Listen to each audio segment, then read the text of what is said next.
Okay, hello everyone. In this series, I am talking to you about how to stay inspired in art and how different ways that you can keep sketchbooks that support that goal. Finding what you like, really enjoying the process of studying art, and this is one of the first ones that I have in terms of the workbook. So I talked about it in my introduction, how I have 3 kinds of sketchbooks. For summary, I have ones that I do less risky stuff in, less experimentation. It's not necessarily about nicer and not nicer, it's just more, the workbooks are more experimental where I explore stuff and I'm a little even sometimes scientific about my strategy. And these, I'm just trying to draw a nice picture. So here's my first workbook. This only has 7 pages in it, but there's a surprising amount of ideas or attempts or approaches to making nice things and learning what you like and what you don't like. This first one is basically just experimenting with different textures. And so what I did is I'm not even drawing anything here. At this time, I was experimenting with the different kinds of materials that I wanted to use. I am still experimenting with the different kind of materials that I want to use and how they would look together. Another thing that has been a huge theme is like the different colors and how they're going to work together. So in this one, I'm using pen, 2 colors of pen, and this is just my way of expressing the texture as it might be on a sketchbook page, so I can get a feel for if I like this composition, if I like this kind of mark making, and if these materials work together. So I got here a colored pencil in the same color as my pen and some watercolor, and then I wrote out some text, and I'm just using this type of thing as an easy way to experiment with these textures. Now, it's not a picture. That's why it's in the workbook instead of the picture book, but the reason for doing that in your own art is because it's easier. And sometimes you just want to play with mark making. Sometimes you just want to play with color,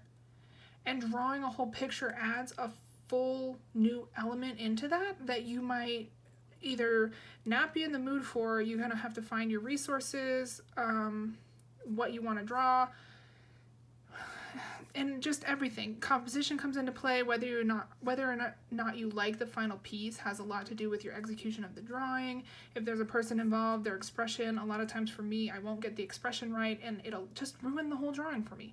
So making it as easy as possible and isolating the one skill that you're trying to look at, in this case it's texture and these specific materials together, will help you in your process. So I have a couple more examples of this. Here in this book, I'm using a stamp to experiment with different colors.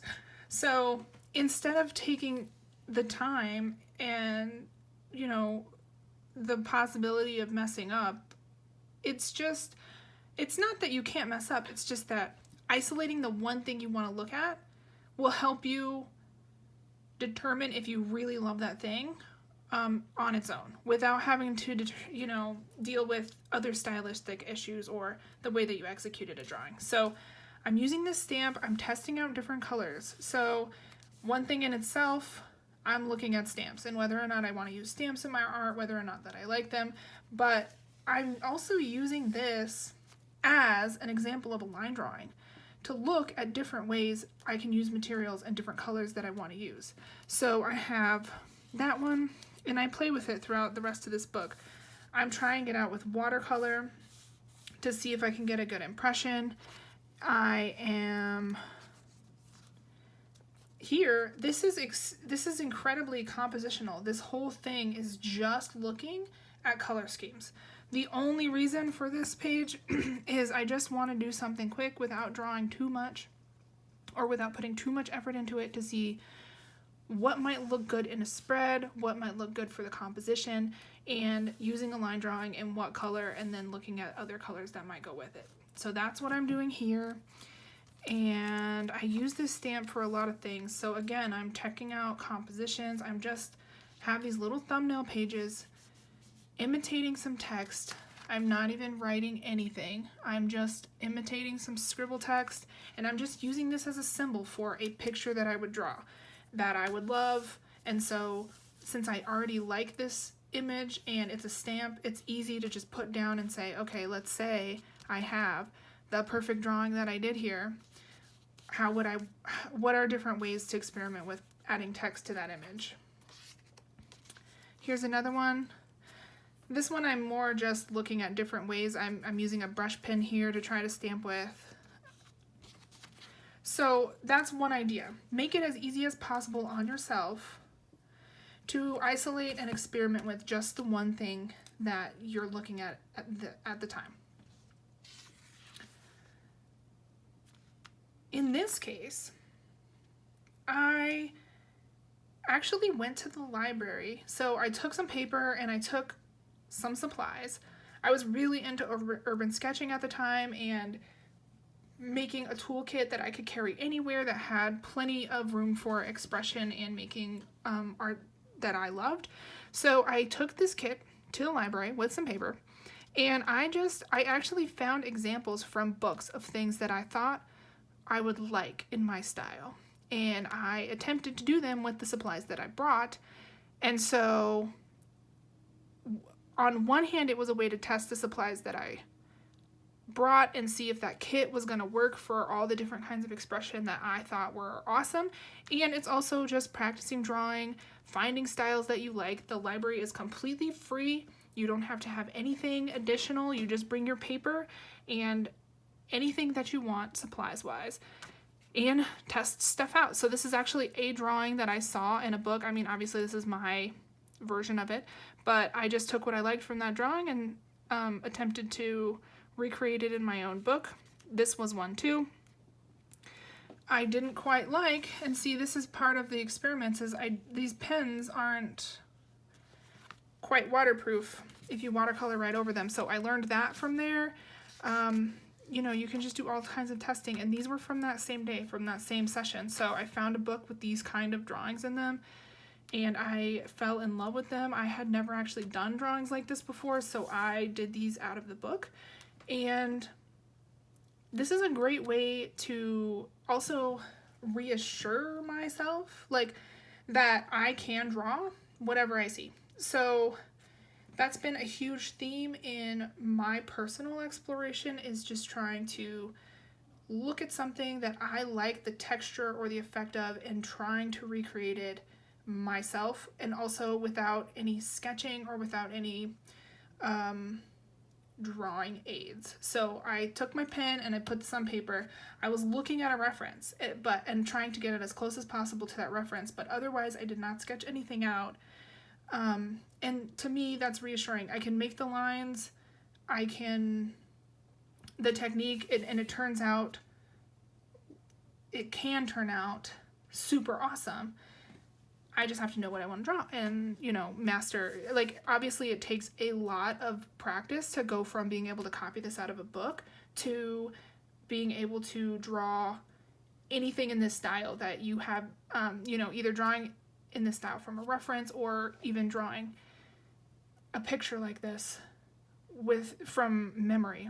So there are plenty of different steps, but you start where you are. And for me, especially at this time, I was just trying. I can draw at this time. By here, I can draw.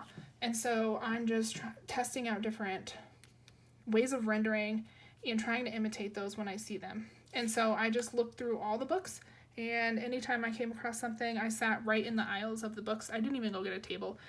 And I just drew them. And you don't have to stay at the library and limit your session to just a library session. Obviously, you can bring books home from the library, but sometimes they just sit there and stare at me and tell me I should do more when I bring them home. So sometimes I just want to go to the library and have that be an isolated outing. So that's what that was that day. I also attempted some different lettering from this same book, which I still use this actually sometimes. I loved it. The third idea that comes up in this book, and see, this is just, I mean, I think it's only 7 pages because I made my first book. I made book 1, and then I I think I got all the way to like book 5. And then I came back and there was a couple of things that I had from before I started the books that I wanted to keep. And so I made this one. It just has a couple pages in it and called it book 0. But these are all examples of urban sketching. On this side, I am practicing from life exactly what I can see. On this one, I was actually in my car driving, and I sketched these, maybe even that one too. And this one, I actually used a book reference to just work on my style and see if I could make a sketch that I really like out of it. I don't love these. I do like them a lot. There's great stuff that's going on here, but obviously I kept working on my technique. And in general, urban sketching is a great way to just casually work on your skills anywhere. Also, this one was from an urban sketching book at the library. So you can use any kind of materials, and you can just keep it as simple as just a black pen. Now on this page, what I'm doing here, the 4th idea I want to talk to you guys about today that's coming up in this book is having a go-to subject that you like to draw, that's easy enough for you to draw, that you can work out other things about drawing. So for me, for a long time, this was bones. And the reason that they appealed to me so much is because there are a lot of references on bones. There's also like a specific amount of them, so you can... I mean, I drew these vertebrae over and over and over again, individually, together. I drew the whole structure. It's also a little related to anatomy. I learned all of the bone groups, how many bones are there, how to represent them, and how they look. So, and I also learned a lot about how the muscles attach to the bones, what the features of bones are for. I learned a lot in the process, but the main purpose for drawing bones all the time is sometimes you just need that quick... Making the decision all the time isn't necessarily going to be the best for your art practice. Sometimes you just want to test out what watercolors look like with this specific pen, and already having a go-to subject in mind that you can just draw whenever you need something, that decision to already be made, and you just want to jump into your other process. It's a great thing to have in your back pocket. So I have some on this page as well. I draw these over and over and over again. I have them in a lot of my sketchbooks, and it's my go-to subject for a long time, for a few years even. And I even do some in some, of these picture drawings where I'm not quite doing experiments, I'm just drawing pictures, and on this page, experimenting with composition, but I just think they can come up with some really awesome... There's just some amazing things about the human body to find there if you just go through the general skeleton and look for interesting shapes. There are so many to be found, and I really enjoyed drawing. I still enjoy drawing bones. I just think the shapes are perfect, and they're also very smooth shapes, so they're easier to draw, they're easier to shade. For me, they're the ideal thing to practice different rendering techniques, especially when it comes to only smooth surfaces. There's a lot of other stuff to practice, like trees and textured surfaces, but it's a simple way to get started. And then here, I'm just seeing how to use pencil. I'm practicing with pen. Here's another pencil with a gouache background, and I'm just using bones for all of these as my subject because they're my go-to at the time. I have another one here where I ended up drawing this, and I loved the effect of these grays. I'm experimenting with a Zorn palette. So I make my Zorn palette, and then I'm experiment with drawing and having a pencil underdrawing. I love how this turns out, so I'm doing it again. And I just use bones as my subject, and they just turn out so amazing. I think, if you want to use bones in your own art, it's a great way to find interesting shapes that's just peripherally related to a lot of different art topics. Rendering, anatomy, it's good for everything. The next one that shows up in this sketchbook is testing materials and color palettes. And so I was randomly on the internet at this time, and I read that, or I saw a video somewhere that you can make black with green and magenta. And so here I try the first time with these two colors and it doesn't quite make black, so then I try again and it does make black, but also it makes dark blue, dark purple, what looks like a black, and all these colors in between all the way to red. And I am fascinated by this. I think it's amazing that you can take green and magenta and make all these different colors, and I think this is a gorgeous range. So I actually, you know, explore that a lot more, and this gets me kicked off on an obsession. And that's one thing that I'll talk to you guys a lot about in these videos is you need several different kinds of art projects, and one of them is you'll just going through the process, you'll find stuff that just really, really interests you. And I say run with those and take them as far as you can take them. And I'll just show you, this entire book ends up being, or almost this entire book ends up being my color mixing. I think also the entire next book is color mixing, and those are not the only two where I am trying. So I have this complementary theme that I'm working on here, and then my very next book starts out and I'm just testing for complements that make gray or black.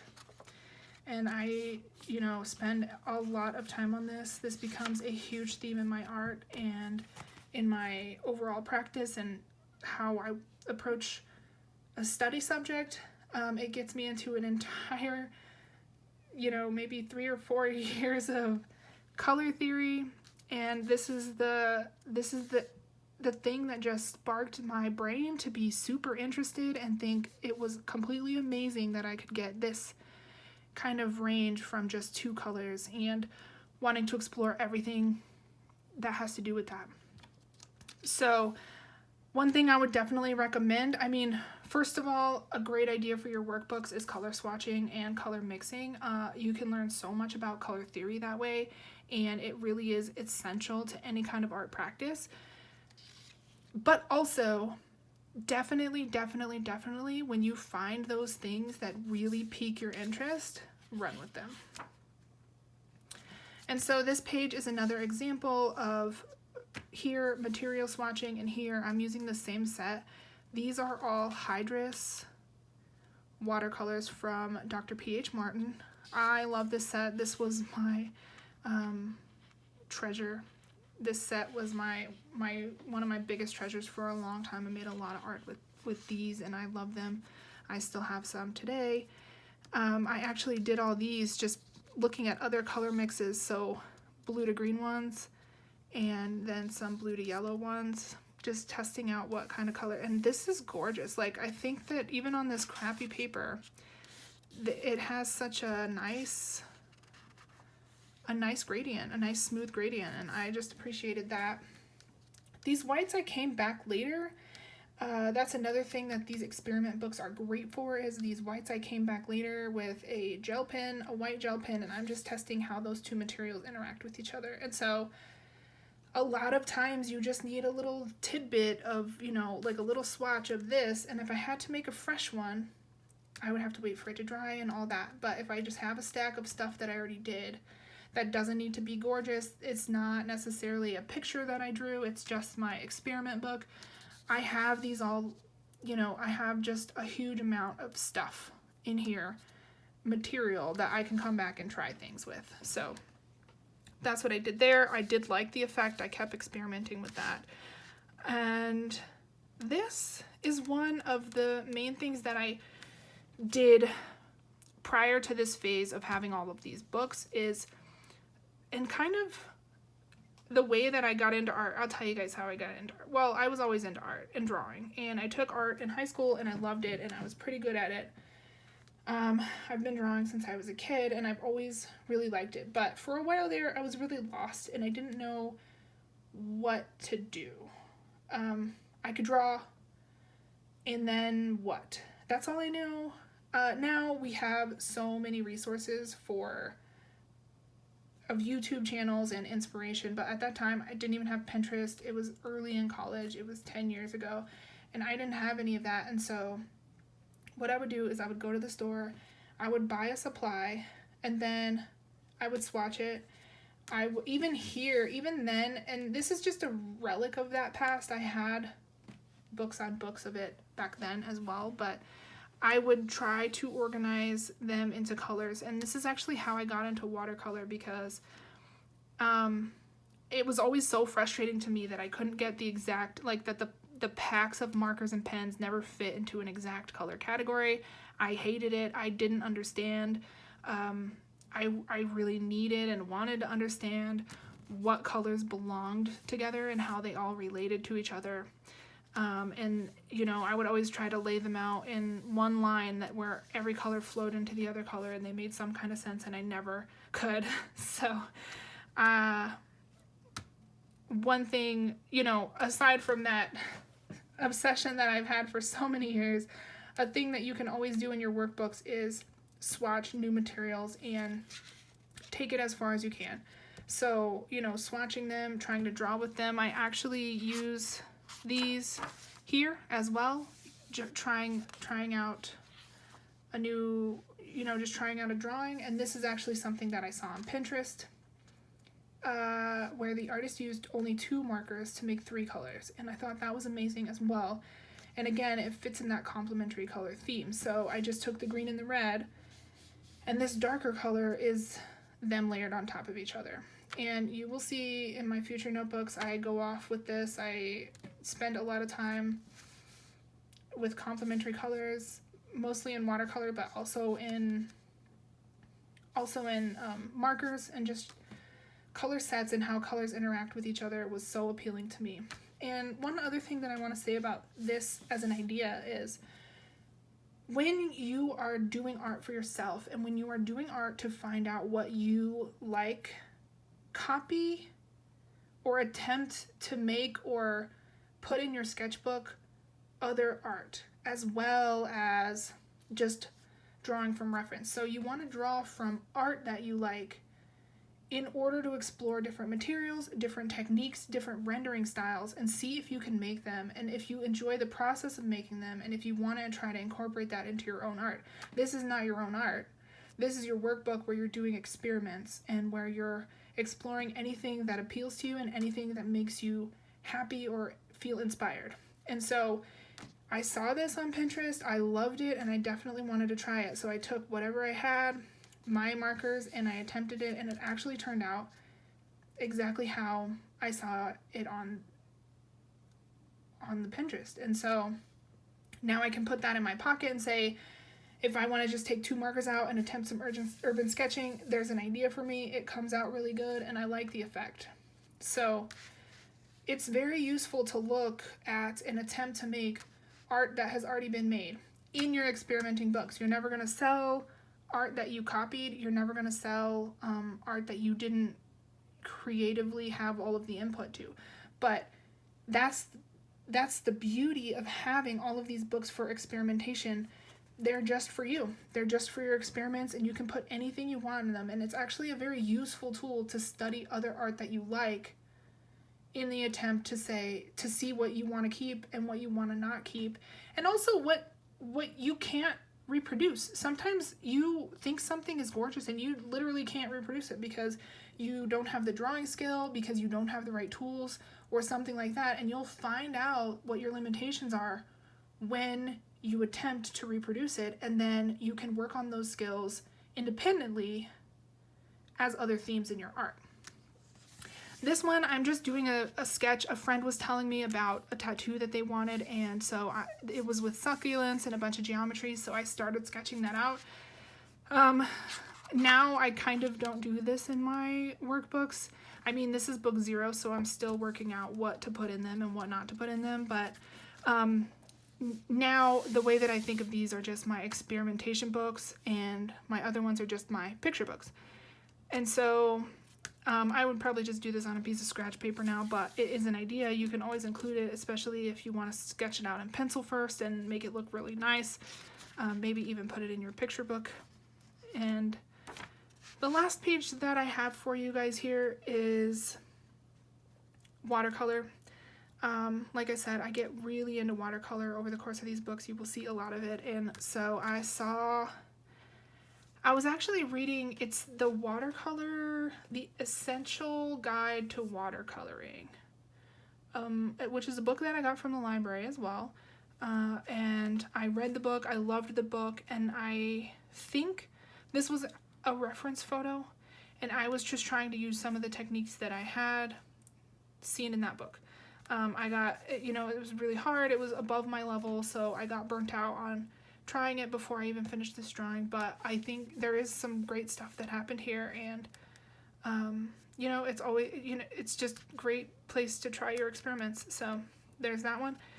And here I'm using, so these are actually, I was using strips of paper to try to experiment with different techniques and tools that I could use, just like to make imitation strips of paper, like washi tape kind of thing, designs. And so I would just put the piece of paper down here and paint it. And you know, I'm not too precious with these books. I'm using these for whatever. I just grab them when I can grab them. And that's my first book, guys. So here is 000. It's all the way back from 2018. We are going to go through all of the books, and I will keep talking to you guys about how to stay inspired. Hopefully this video has helped you get some ideas of what you can do in your own sketchbook, and how you can stay inspired, and how just in general the creative process goes, and how to really love what you're doing and find what you love about art. So that's all I have for you this time, and I'll see you in the next video.